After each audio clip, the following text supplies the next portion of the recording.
Dear chemophiles, a reactor greeting to all of you. I am your friend Chris Kim, and this is the first video of my channel.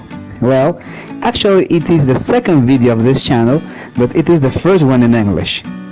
The purpose of this channel is to talk about science focusing mainly in chemistry. Let's begin. Surely you have seen a weather report or you notice those numbers in the corner of your cell phone. And I'm sure you know what those numbers mean. Yes, we are talking about temperature. Today, we are going to take a trip through the history of these numbers. First, it is important to define what temperature is. Probably you felt the temperature effect when you burned your tongue or when the day was so hot that you needed some ice cubes in your soda. That's right, temperature is related with the energy of an object, but believe it or not, temperature and heat are not the same. Heat is the transmission of energy from one object to other, and temperature is like a traffic sign that shows to heat where to go. If we place a cold object beside a hot one, heat will flow from the hot object to the cold one, till the thermal equilibrium is achieved, or, what is the same, till the temperature of both objects are equal. For this reason, a hot coffee cup that is left gets colder because it gets the thermal equilibrium or balance with the environment. Okay, now let's talk about the numbers we mentioned at the beginning. Galileus, the famous Italian physicist, designed a thermometer, a device that measures temperature, in 1592. But this had some problems. It lacks a definite scale and it depended on atmospheric pressure. That means it was not the same to measure temperature in a beach and a high mountain. Lately, another Italian and professor of Padua, Santorio Santorio, yes, same first and last name, would develop thermometers for clinical purposes, but these were cumbersome and it took too much time to use them. It is then when a great suggestion was made, that is, to use a fixed point to build scale.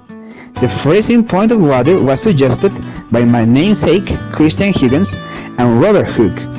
Newton suggested the human body temperature as a fixed point. Two men took these suggestions and both built the most popular temperature scales. We are talking about Anders Celsius and Daniel Gabriel Fahrenheit.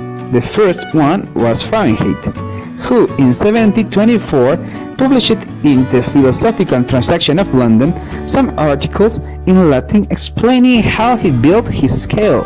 In those times, you had to write in Latin to be taken seriously.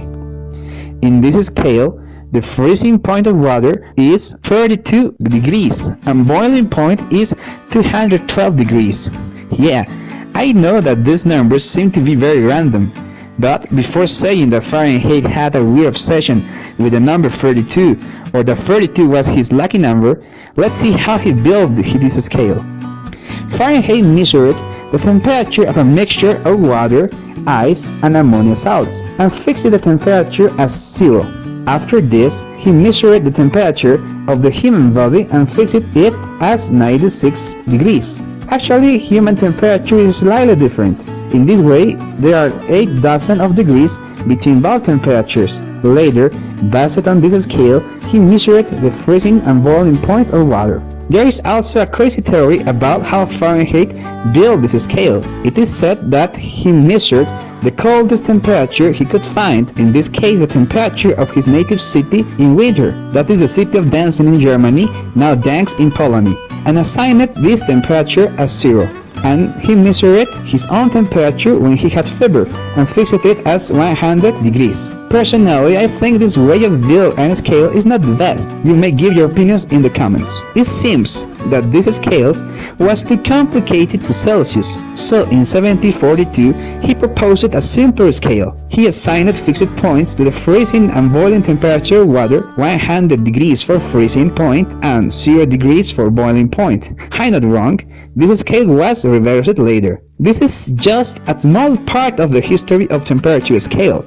It was other scales before, during and after this time, but I focused in those which are more popular.